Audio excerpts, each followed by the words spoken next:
यजमानः कस्मै देवाय हविषा विधेम यं क्रन्दसी अवसातस्तभाने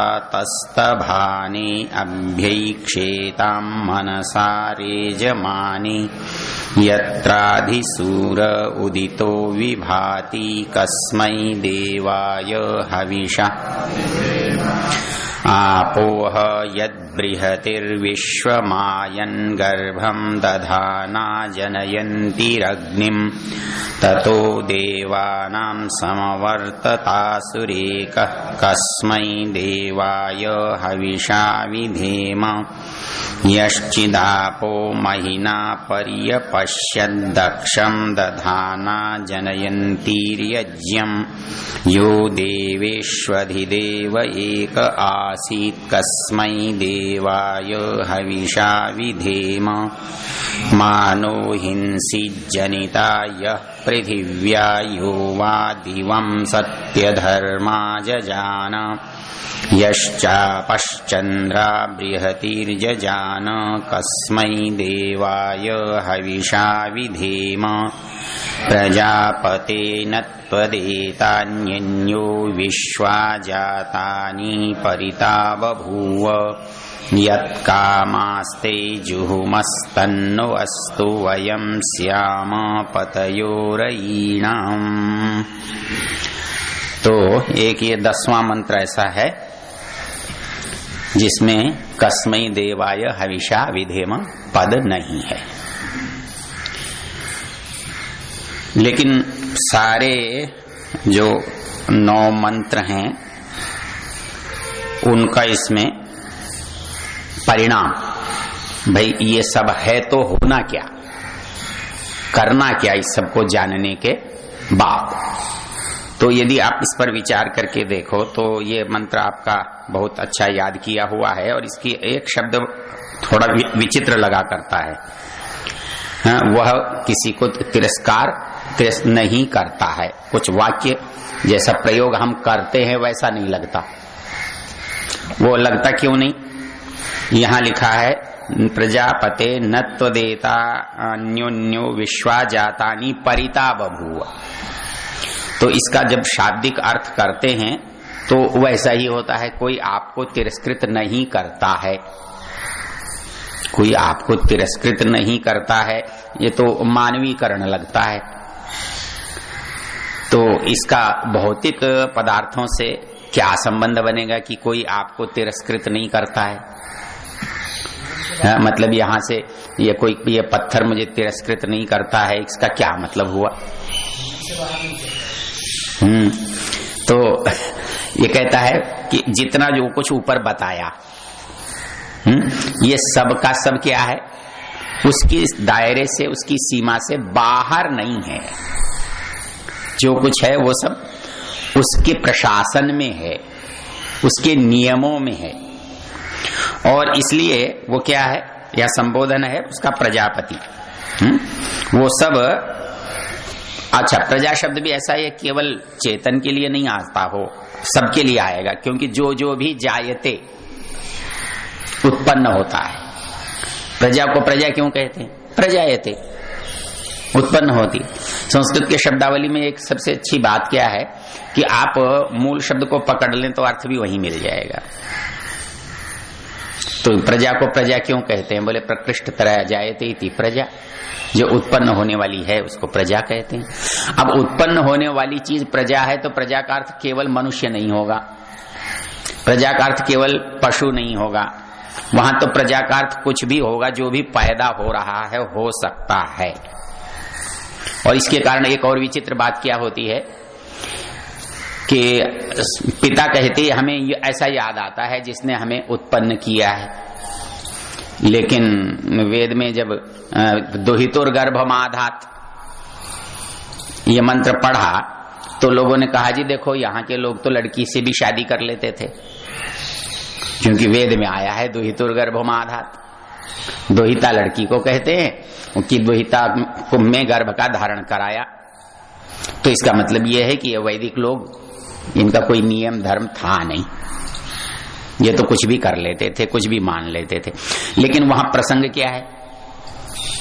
वहां प्रसंग है, जो पहले होता है वो पिता है, जो बाद में होता है वो संतान है, चाहे जड़ हो या चेतन हो।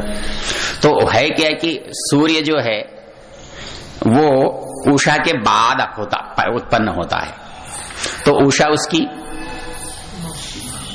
क्या, हाँ दोहिता हुई ना, सूर्य की दोहिता हुई उषा, और उषा में सूर्य के द्वारा गर्भ का आधान किया गया, तो उसके जो परिणाम प्रकृति में हुए वो पैदा हुए।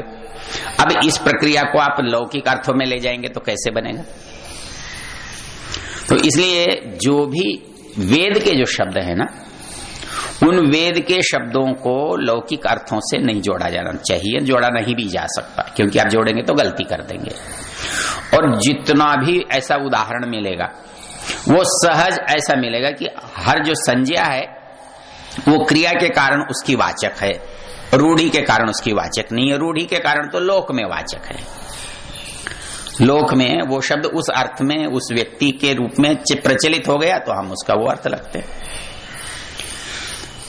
अब रावण शब्द है, रावण शब्द का अर्थ क्या है? धूर्तैर रावण, बुरा अर्थ तो नहीं था, लेकिन अब कोई कहे कि जी मैं अपने बच्चे का नाम रावण रखना चाहता हूं तो लोग हंसेंगे। कोई धृतराष्ट्र नहीं रखता, कोई रावण नहीं रखता, कोई कंस नहीं रखता, क्यों कि ये रूढ़ी हो गए उनके साथ। तो इसलिए वो अर्थ आप इसमें लेंगे कि इसमें वो शब्द आया है इसलिए उसका ये अर्थ यहां हो जाएगा, तो नहीं बनेगी बात, गलत हो जाएगा। इसलिए इसके संदर्भ में देखना पड़ेगा। तो ये यहाँ विशेषण जो देता है प्रजापते, वो जड़ चेतन दोनों के लिए दिया है, किसी एक के लिए नहीं दिया। वो प्रजाओं का जो भी प्रजायमान है, जो भी उसके द्वारा पालित है, जो भी उसके द्वारा संरक्षित है, जो भी उसके द्वारा नियमित है, उस सब का वो पति है, स्वामी है। तो इसलिए वो क्या है? प्रजापति है।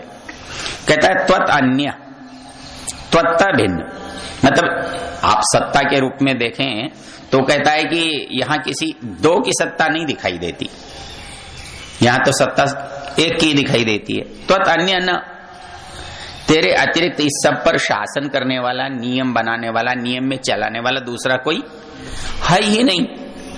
क्योंकि होता तो क्या होता, होता तो क्या होता, होता तो ये होता कि चैलेंज करता। मतलब दो यदि बराबर की चीज हो जाए या बराबर के अधिकार वाले हो जाएं तो वो दूसरे को स्वीकार नहीं करता। तो कोई भी दो होते ही, दो होने का मतलब है कि सत्ता का बंटवारा,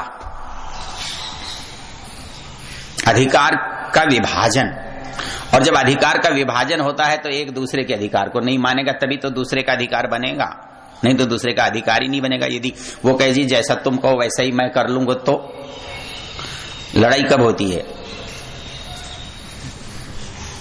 जब सत्ता अधिकार बंटता हो।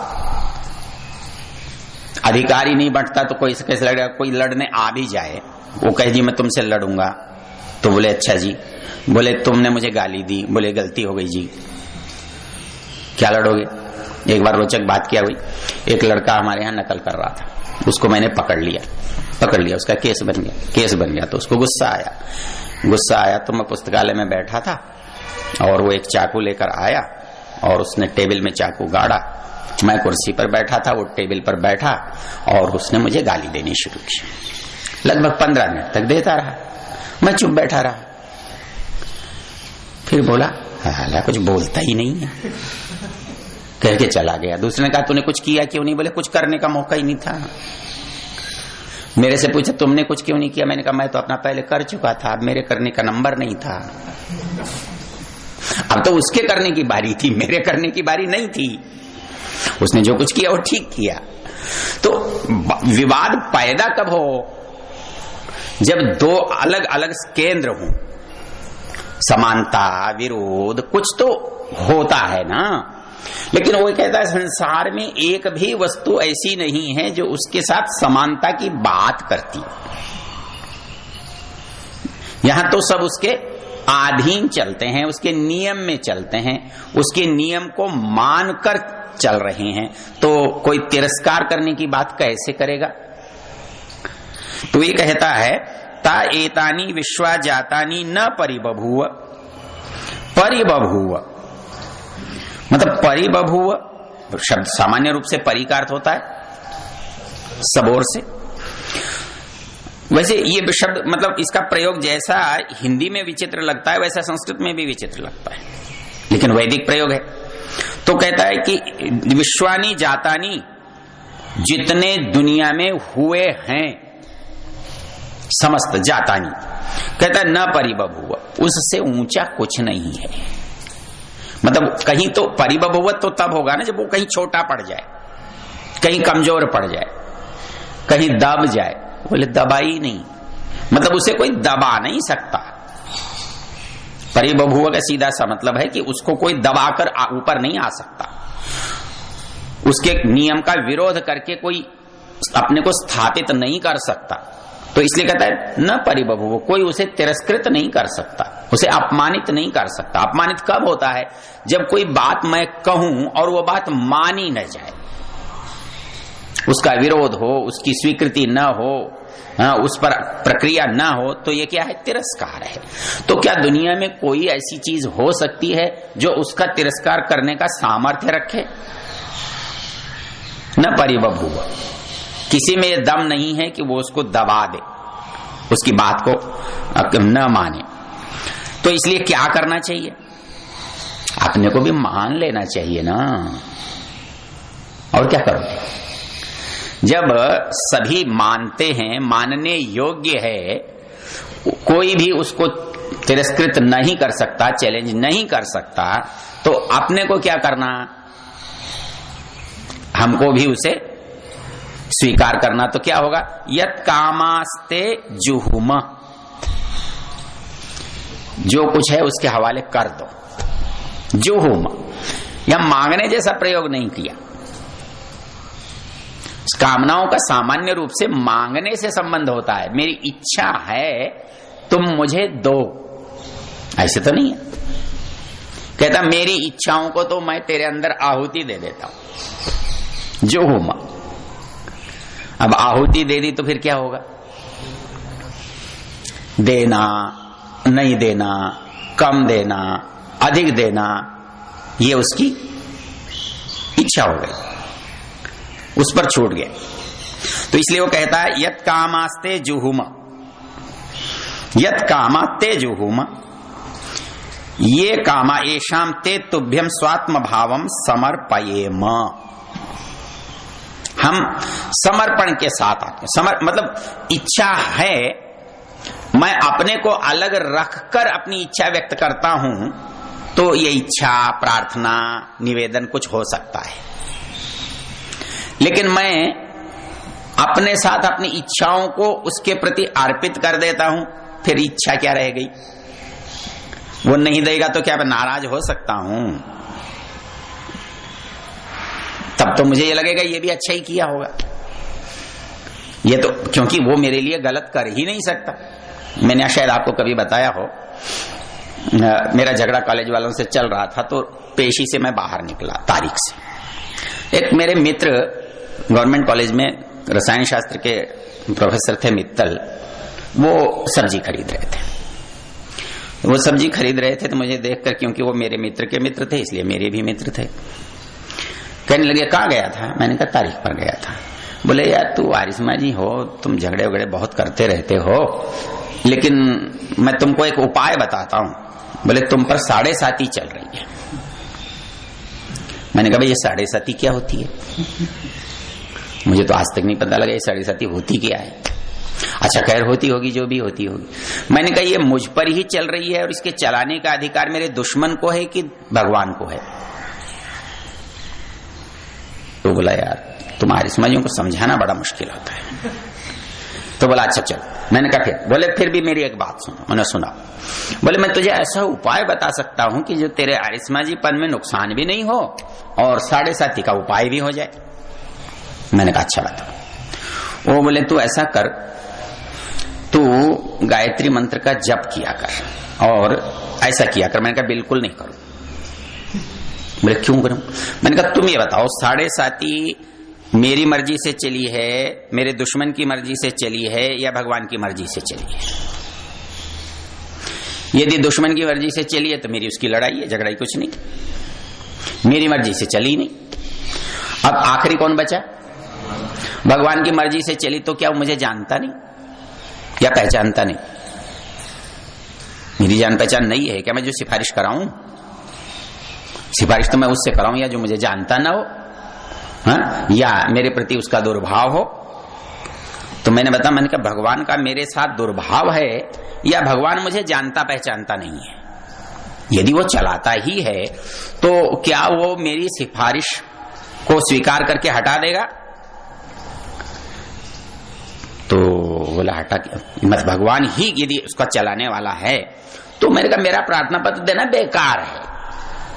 ऐसे उल्टे काम मैं करता नहीं। क्यों मैं अपनी अर्जी बिगाड़ू? भगवान गलत करता नहीं, भगवान मुझे पहचानता है। तो जब मुझे पहचानता है और जो पहचान कर, जानकर, समझकर करता है वो गलत करता नहीं, और जो गलत है नहीं उसको बदलने की प्रार्थना करना और मूर्खता। मैंने कहा वो तो संभव नहीं है। तू चाहे यही कह दे कि भगवान भगवान कह दे तो भी नहीं कहूं। क्यों कहूं? तो बोला तुम्हारी समझों का तो कोई इलाज हो नहीं सकता। अच्छा इसमें इलाज की बात बता दो, है क्या? मतलब हम एक बड़ी विचित्र बात परमेश्वर के साथ करते हैं कि परमेश्वर ने हमारा बुरा किया। मुझे आज तक नहीं समझ में आया परमेश्वर बुरा कैसे कर सकता है। परमेश्वर का किया मुझे बुरा लग सकता है। मां ने थप्पड़ मारा, बुरा लगेगा, लेकिन मां ने बुरा किया और बुरा लगा, इसमें तो बहुत फर्क है। बुरा लगना और बुरा करना। बुरा लगा ये तो हो सकता है क्योंकि दर्द हुआ होगा, बेइज्जती लगी होगी, लगा होगा, लेकिन बुरा करने के इरादे रखा होगा और बुरा किया होगा ये संभव नहीं है ना। जब माता पिता ही बुरा नहीं करते तो भगवान बुरा कैसे कर सकता है? माता पिता तो अनजान हैं, मनुष्य हैं, स्वार्थ भी हो सकता है, अहंकार भी हो सकता है, अज्ञान भी हो सकता है, कुछ भी हो सकता है, गलती कर सकते हैं। लेकिन भगवान में ये है क्या? वो अज्ञानी है, अहंकारी है, दुश्मन है? कुछ भी नहीं। आपके हिसाब से तो वो क्या क्या है? इसी के अर्थ में क्या आता है? वो क्या है हमारा? वो क्या है हमारा? माता पिता, आचार्य, राजा, न्यायाधीश। इतनी सत्ता एक में है और इनमें से एक अलग अलग से भी हम ये आशा नहीं करते कि वो हमारे साथ गलत करेगा। मतलब इसी आशा से जब न्यायालय में जाते हैं, इसी आशा से राज्य के पास जाते हैं, इसी आशा से गुरु के पास जाते हैं, इसी भावना से माता पिता के पास जाते हैं। सबसे ये आशा करते हैं कि इनमें से कोई भी हमारे साथ गलत नहीं करेगा। और जो चारों हो वो गलत करेगा क्या? वो तो करेगा, हाँ, मन मर्जी है उसकी, कर सकता है ना। तो वो अच्छा, दूसरा क्यों नहीं करेगा? एक बात, कोई आदमी अपनी संतान से बुरा करना चाहता है क्या? और ईश्वर का और हमारा संबंध क्या है? माता पिता का संबंध है ना। तो फिर हम ये कैसे कहते हैं कि वो हमारा बुरा करता है या बुरा कर सकता है? उस बेचारे के पास इतना सामर्थ्य नहीं है कि वो बुरा करे, है क्या? उसके पास ये क्षमता है कि वो हमारा बुरा करे, उसके स्वभाव में नहीं। क्योंकि वो दुख क्यों नहीं देता मालूम है? उसके पास दुख है ही नहीं। अब दुख फिर भी मुझे मिल रहा है तो इसका मतलब मैं वहां तक पहुंचा नहीं। जब तक मैं छाया में नहीं पहुंचूंगा तब तक मुझे छाया का लाभ नहीं मिलेगा। मैं छाया से दूर खड़ा हुआ कहूं कि धूप लग रही है तो छाया की क्या गलती है? तो जो व्यक्ति ये समझता है कि भगवान मुझे दुख देता है या भगवान ने मुझे दुख दिया है, तो उसकी गलती इसलिए है, क्या वो वहां तक पहुंचा था? वहां तक पहुंचा होगा तो दुख इसलिए नहीं हो सकता कि वहां दुख का अस्तित्व तो नहीं है, तो उसे दुख मिलेगा कैसे? और नहीं पहुंचा तो उसका दुख मिटेगा कैसे? आप एक प्रसिद्ध पंक्ति लिखते पढ़ते बोलते हो, कौन सी? श्वेताश्वतर उपनिषद की, यदा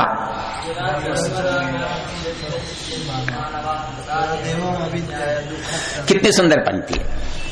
यदा चर्मवद आकाशम वेष्टयिष्यन्ति मानवा तदा देवम अविज्ञाय दुःखस्यन्तो भविष्यति। कहता है इस दुनिया में आप दुखों का अंत चाहते हैं तो बोले हो सकता है। बोले ईश्वर को बिना जाने? बोले हाँ, बिना जाने भी दुखों का अंत हो सकता है, पर एक शर्त है। बोले इस आसमान को कोई चमड़े की तरह लपेट सकता हो, हाँ, कपड़े की तरह बना करके लपेट के दिखा दो, तो कहता है कि फिर दुखों का अंत भी पक्का है। यदा चर्मवद आकाशम वेष्टयिष्यन्ति मानवा, जैसे चमड़े को कोई लपेटता हो तो आकाश को कोई उस कपड़े की तरह, चमड़े की तरह समझकर अपने चारों ओर लपेट कर बता दे। जिस दिन ऐसा हो जाएगा, ये संभव होगा, तदा देवम अविज्ञाय, उस दिन भगवान को बिना जाने दुःखस्यन्तो भविष्यति, दुख का अंत हो जाएगा। लगे रहो, खोज करने में क्या बुराई है? तो सारा संसार क्या प्रयत्न कर रहा है? इस आसमान को लपेटने के लिए प्रयत्न कर रहा है, हा? कि बस ये लिपट जाएगा और दुख का अंत हो जाएगा। कहता नहीं, क्योंकि स्व है वो, तो स्व, भूर्भुव स्व, स्व का अर्थ था सुख स्वरूप। और स्वरूप क्या चीज होती है? उसके अंदर उखाड़ पछाड़ कुछ भी कर लो, तोड़ फोड़ कर लो, तो उसके अंदर से निकलेगा क्या? जो है वही तो निकलेगा ना। तो फिर वहां तो कुछ भी करोगे तो सुख ही निकलेगा, कितना भी पास जाओगे तो सुख ही बढ़ेगा। ऐसी परिस्थिति में तो दुख का अंत तो कहां होगा? जब उसको पास जाएंगे। तो ये कहता है यत कामास्ते जुहुमा, मतलब इच्छा क्या होती है? कि इच्छा उस चीज की होती है कि लगता है ये यदि चीज मिल जाए तो मेरी बात बन जाए। और लेकिन यदि इच्छाओं को खत्म कर दिया तो फिर बात बनने का झगड़ा रहता ही नहीं। मुझे कुछ चाहिए नहीं तो फिर कोई मैं दूंगा नहीं, इसका क्या मतलब हुआ? भाई मुझे चाहिए नहीं तो कहता नहीं मैं दूंगा नहीं, मन देना, नहीं देने से क्या मतलब निकलेगा? तो ये कहता है यत कामा, मतलब मूल रूप से हमारे अंदर दूरी की जो पहचान है परमेश्वर से दूरी की पहचान ये है कि मैं इच्छा करता हूं। मैं इच्छा क्यों करता हूं? क्योंकि मेरी वहां तक पहुंच नहीं है। मेरे घर में कोई चीज रखी है खाने की, तो मैं हलवाई के पास क्यों जाऊंगा? मैं घर की रखी है उसको खा लूंगा। मुझे पता ना हो कि घर में माँ ने बनाकर कुछ रखा है तो मेरी परेशानी हो सकती है। कहता है कि इच्छा का होना इस बात का संकेत है कि आपको पता नहीं है कि यह वस्तु आपके निकट है। निकट कहां है? सारी वस्तुएं किसके पास हैं? जिसके पास है। और यदि आप उसके पास हो गए तो सारी वस्तु आपकी होंगी कि नहीं होंगी? तो इच्छा क्या बता रही है? इच्छा ये बता रही है कि मैं अभी भंडार से बहुत दूर हूं और उसमें से एक एक चीज चाहता हूं।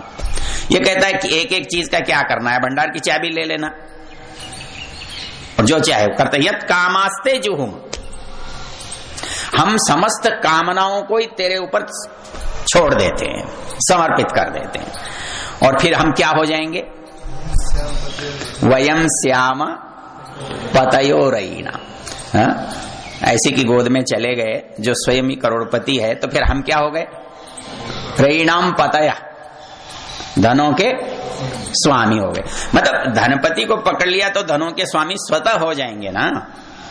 तो ये सारा सूक्त एक बात को कह रहा है कि वयम श्याम पतयो रैणाम, हम ऐश्वर्य के, समृद्धि के, ज्ञान के, वस्तु के अधिकारी स्वामी बनना चाहते हैं ना, तो यत् कामास्ते जुहुम, आप अपनी इच्छाओं को समाप्त कर दो तो एक प्रयत्न करने वाली बात है, झगड़ा करके निकालने वाली बात है, वो जमेगा नहीं। जुहुम, आपने कहा अच्छा ये मैं लो जी, ये कपड़े आपको अच्छे नहीं लगते जी, बेकार है जी, मैंने उतारा आग में डाल दिया।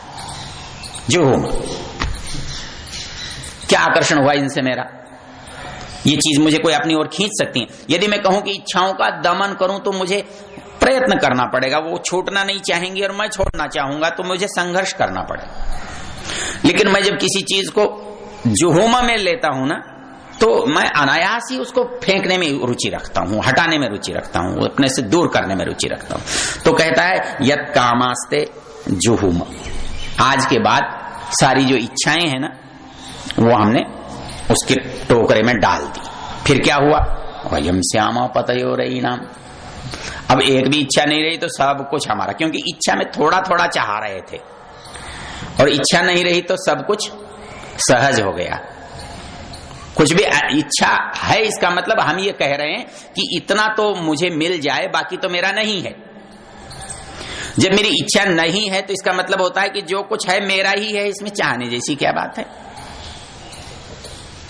तो ये थोड़ा सा विवेचन इसमें हमने देखा। तो इस तरह से आप इसको देखेंगे और विचार करेंगे तो आनंद आएगा।